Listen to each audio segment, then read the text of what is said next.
On today's show, the Mavericks eke out a win against the Pelicans. Too many turnovers, but the Dallas Mavericks once again proved to be resilient because PJ Washington is him. The Mavericks role players are starting to come into their own. We'll tell you the reason the Mavs won this game on today's Locked On Mavs. I'm Luka Doncic, and this is Locked On Mavericks podcast.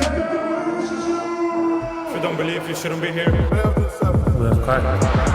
You are Locked On Mavs. Great, Rusty. Your daily Dallas Mavericks podcast. No one's dying. Part of the Locked On Podcast Network. Amazing. Your team every day. Still can't even help.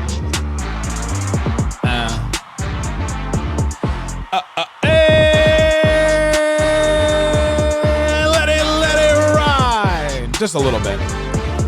Welcome. You're locked on to the Dallas Mavericks. My name is Nick Angstadt, media member and NBA channel manager of the Locked On Podcast Network, your team every day. Thanks for being in every day or making Locked On Mavs your first listen today. Subscribe to our free Locked On Mavs newsletter. Check the link in the description or the QR code for a way to get that sent to your inbox every day. Today's episode is sponsored by Game Time. Download the Game Time app, create an account, use that code Locked On NBA for $20 off your first purchase.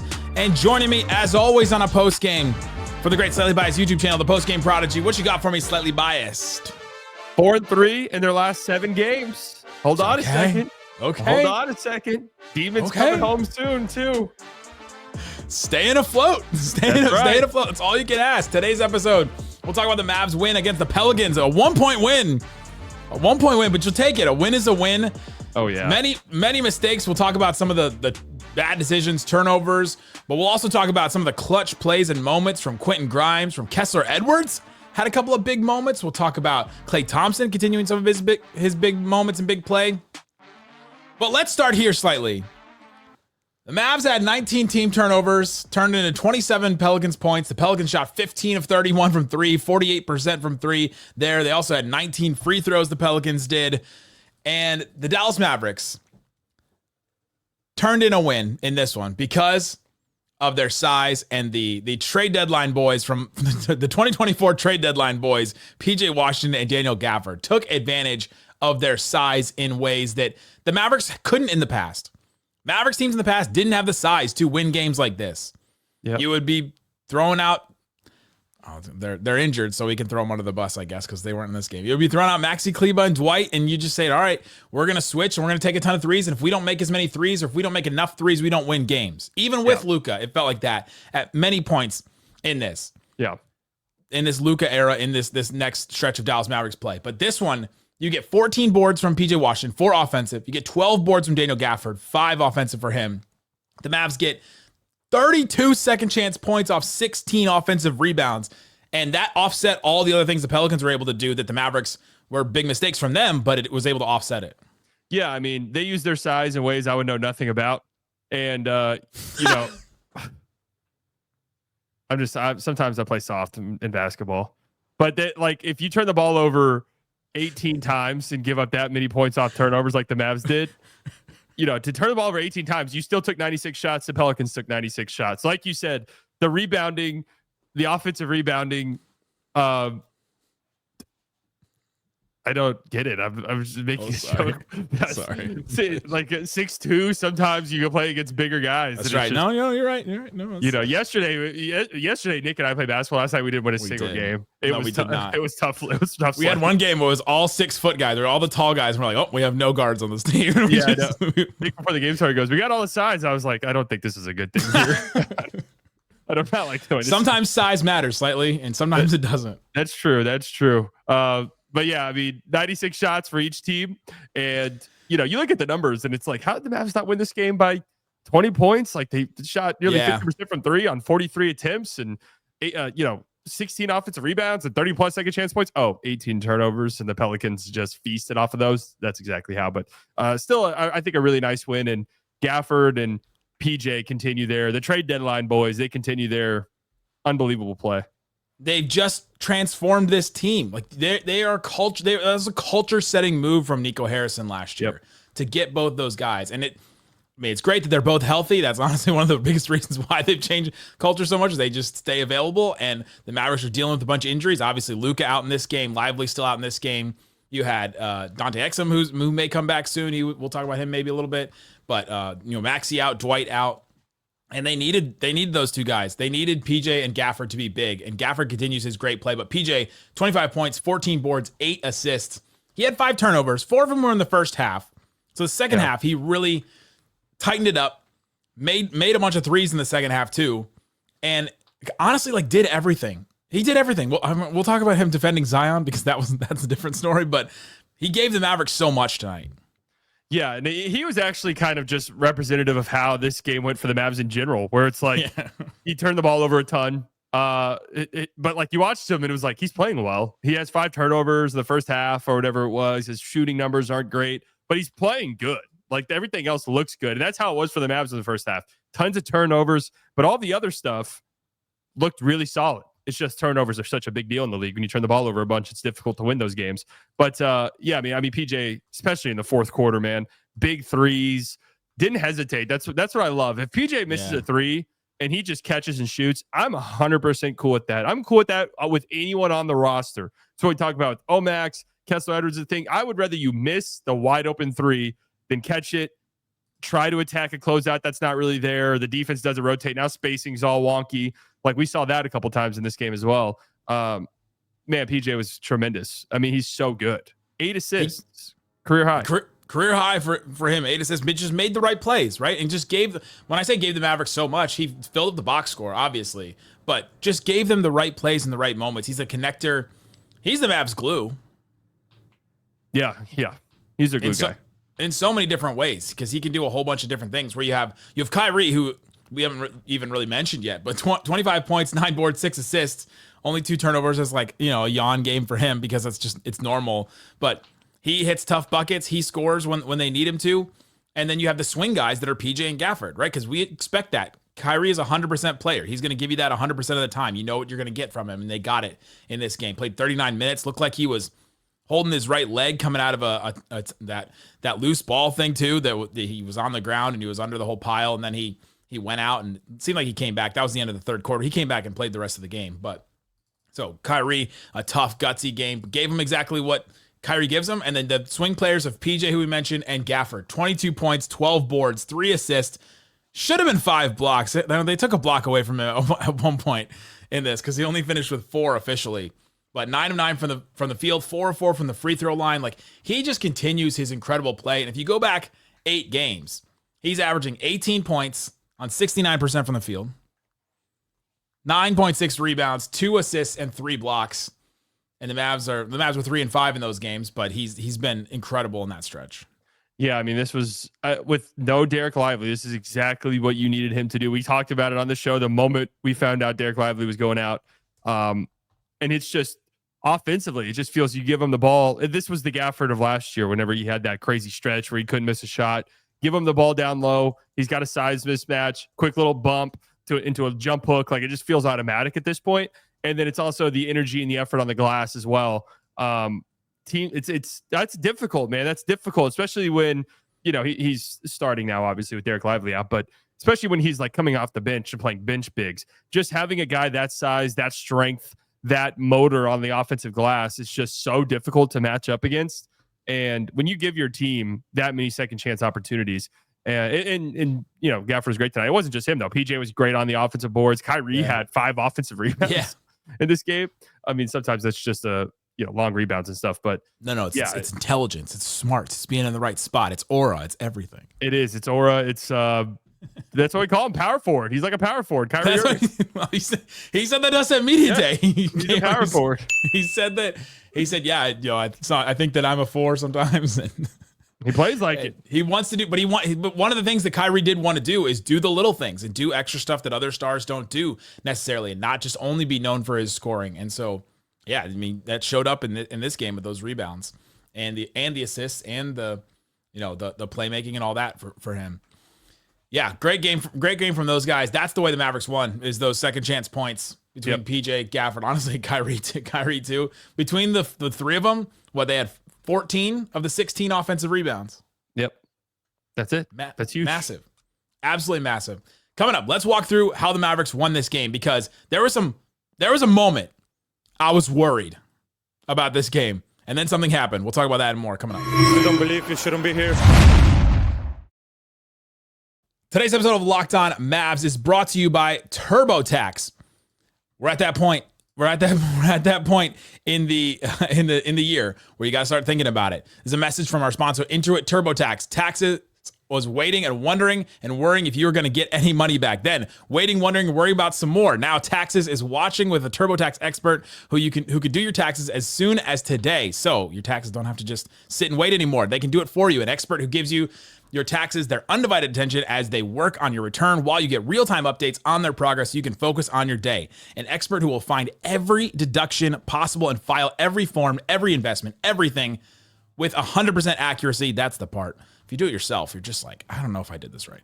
Also, you can get the most money back guaranteed. No waiting, no wondering, no worried. Now this is Taxes. Get an expert now at TurboTax.com. Only available with TurboTax Live full service. Real-time updates only an iOS mobile app. See guarantee details at TurboTax.com/guarantees. Shut it down!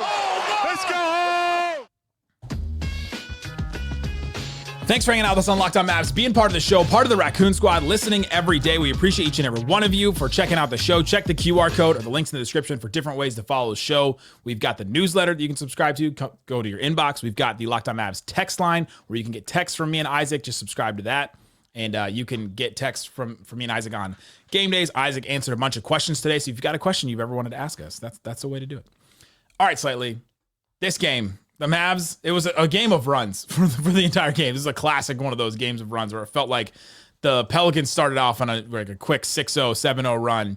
Then they had a 6-point lead. Then the Mavs at the end of the quarter went on a little run themselves and got a 6-point lead. And then at the end of the second quarter, the Pelicans went on a huge run to turn a Mavs 7-point lead into a Pelicans 6-point lead. And then fourth quarter, same thing up and down.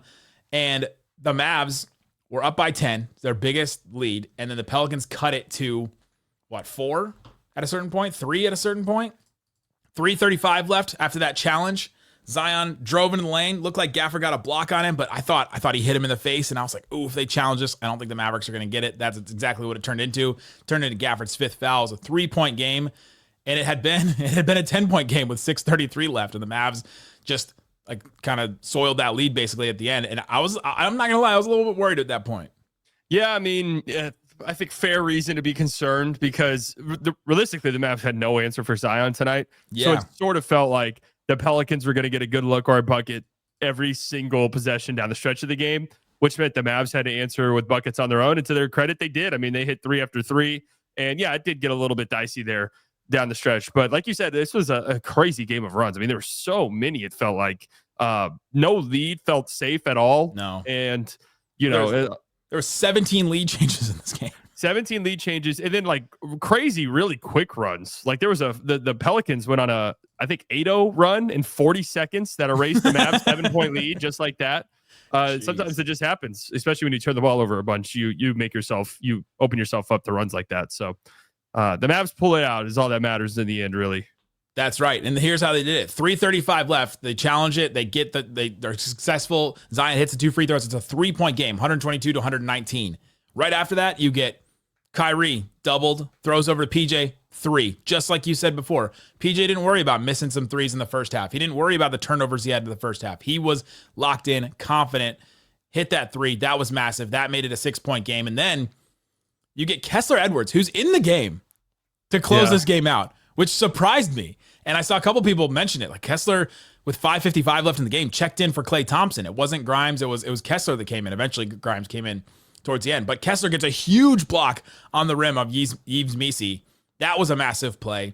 And then on the other end, 10 seconds after this, Kessler Edwards gets the ball in the paint, kicks it back out to PJ, who makes the right pass that we mentioned earlier, the 8 assists for him, swings it over to Grimes, who hits a 3. It's a 9-point game. And that swing right there from the challenge, Mavs teams in the past may have folded, especially Mavs teams down multiple players and all that. But 3 big plays right there that I thought turned it around.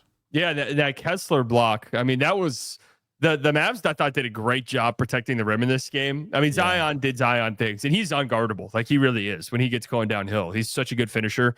So strong, obviously, so quick, so crafty.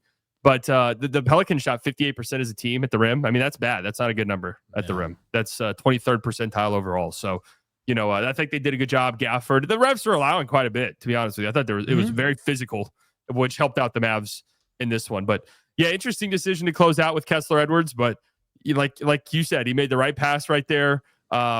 And PJ swung it to the corner, and the Mavs just made their threes down the stretch of this game. Big shots that you live with if they miss, shots that if the Mavs end up losing this game, we come on here, we're like, why did they shoot those threes? It's like, well, they were wide open, so you got to shoot them. And when they go in, it's great. I mean, they've shot well from three over the last couple games, which is nice. Yeah, we've been ever since we've been talking about them needing to generate more threes. They started to generate those threes with Klay in the Wizards game, and then this one, 43 threes that they took in this one. But the play, so right after that Grimes three from the Kessler pass, Kyrie and Zion traded missed shots, and then Kyrie had a dribble handoff to Klay. Kyrie got doubled. Klay got a three right there. That made it a 10-point game with a minute 54 left. That was massive too. After that, which is just Kyrie taking advantage of attention. Kyrie had got buckets. He had shown that he was the guy that could get a bucket when he wanted to, and he took advantage of it in a way that the Pelicans couldn't do that in the same way. Like, I didn't see Zion take advantage of that in the same way that Kyrie did. No, yeah, and that's Kyrie stepping up and doing Kyrie things. I mean, just feeling the moment and making the right play. That's something that we've just grown so accustomed to with him. Love it. It's just guaranteed. Like, it's there for you, you know, like it's a comfort blanket. Like it's a security with Kyrie doing that. Except at the end of normal quarters, 2-for-1 situations. Yeah, right. Well, it makes sense over that. But he got another drive finish to make it a 10-point game again when it was minute 15 left. And then you get some bad turnovers. The Pelicans went on like a 10-3 run in like a minute at the end of this game. And that's the thing that frustrates me. If we're going to go into some of the things the Mavs did wrong in this game, it's closing out. And honestly, their closing offense sometimes without Luka has just been brutal to watch, where you go, why are we just trying to run down time? Can you just try and get something, like just run something to get some solid offense? You scored again and the game's over. Instead, they allowed that 10-3 run right there, and Klay gets a terrible turnover, and all of a sudden the game's in question again. Yeah. I didn't think that their offense was too bad. It was just that last little stretch when they're up 10, the last two things you can do right there is miss free throws and turn the ball over, and they went 2 of 4 from the free throw line in the closing minute and had a just god awful turnover.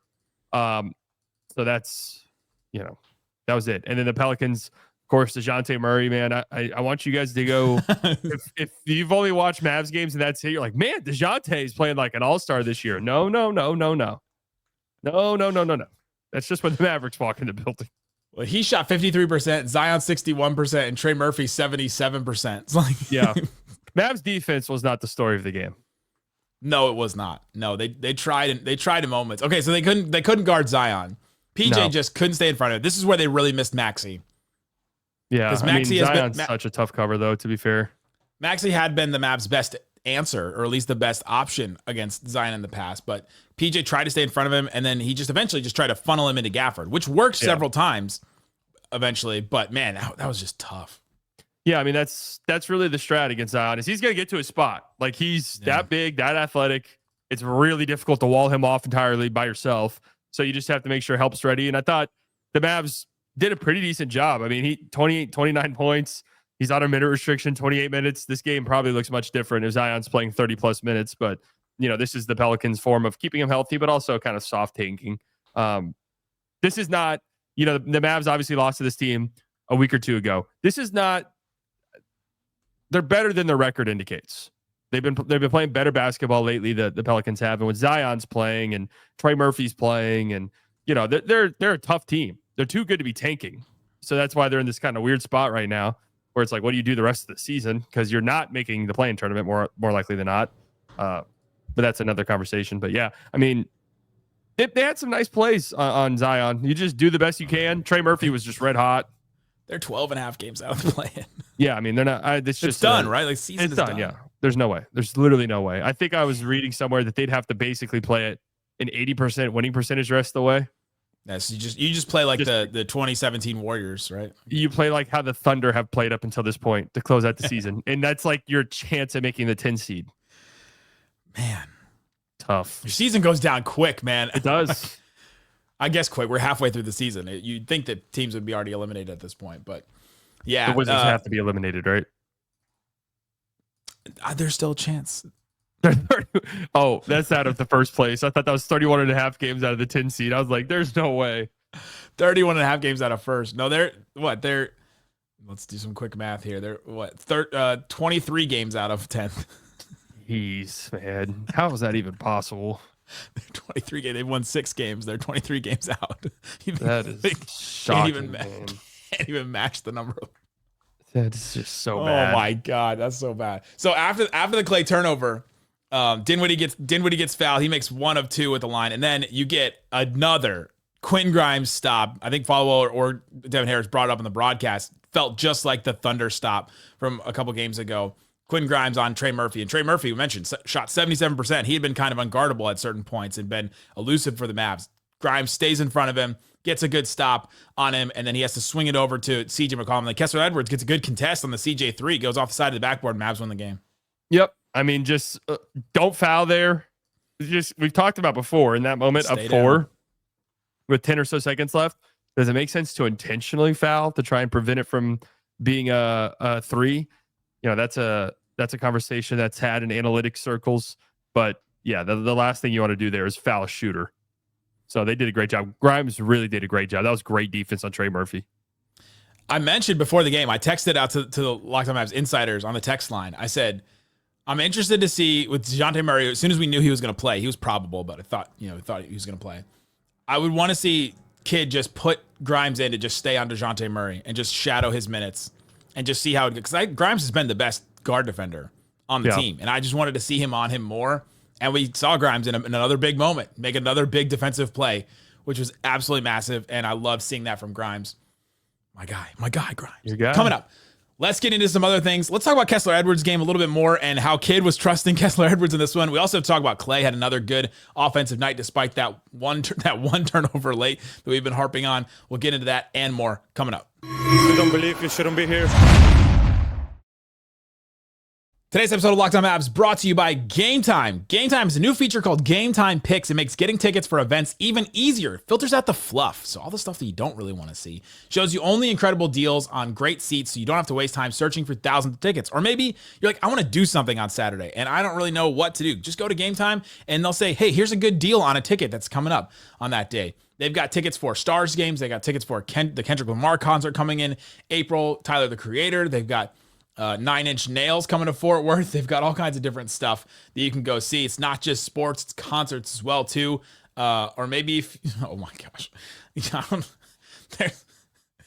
What would the deal have to be on Game Time for me to go to a Trisha Paytas thing at the Majestic Theater? I don't know. Game Time has a good enough deal. Take the guesswork out of buying tickets with Game Time. Download the Game Time app. That was a jump scare, Game Time. I didn't want to see that on there. Use the code LOCKEDONNBA for $20 off your first purchase. Terms apply. Again, create an account and use that code LOCKEDONNBA for $20 off. Download Game Time today. What time is it? It's Game Time. Last minute tickets, lowest prices guaranteed. Shut it down! Let's go home! All right, Slightly. Let's talk about this Dallas Mavericks team. They get a win. Feeling all right about them right now. They're back in 8th.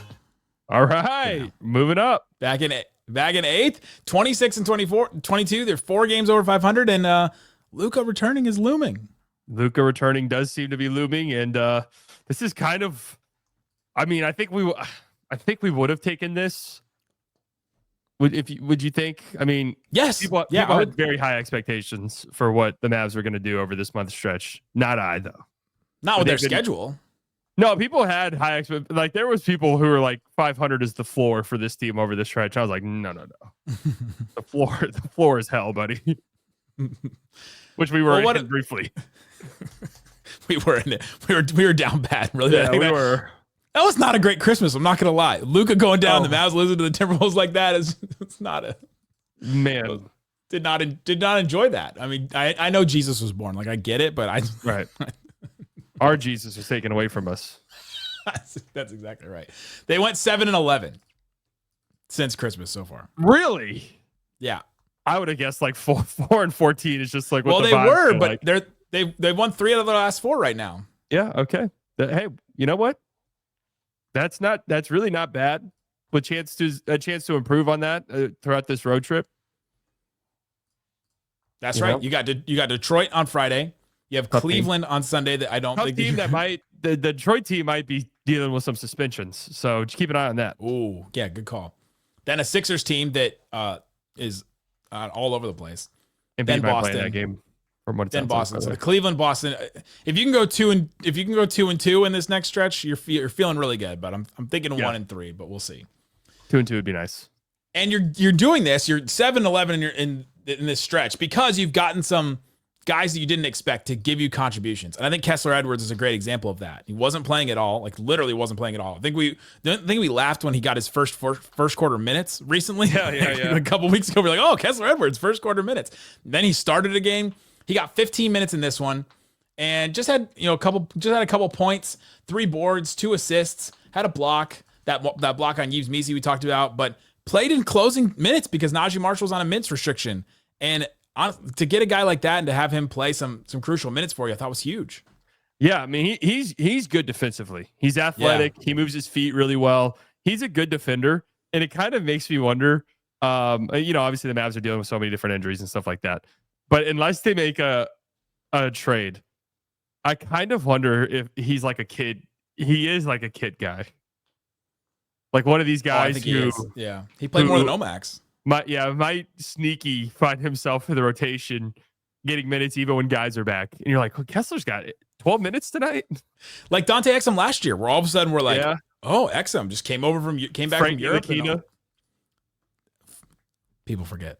People forget about Frank. People forget slightly. Oh, we haven't said that in so long. People forget about him.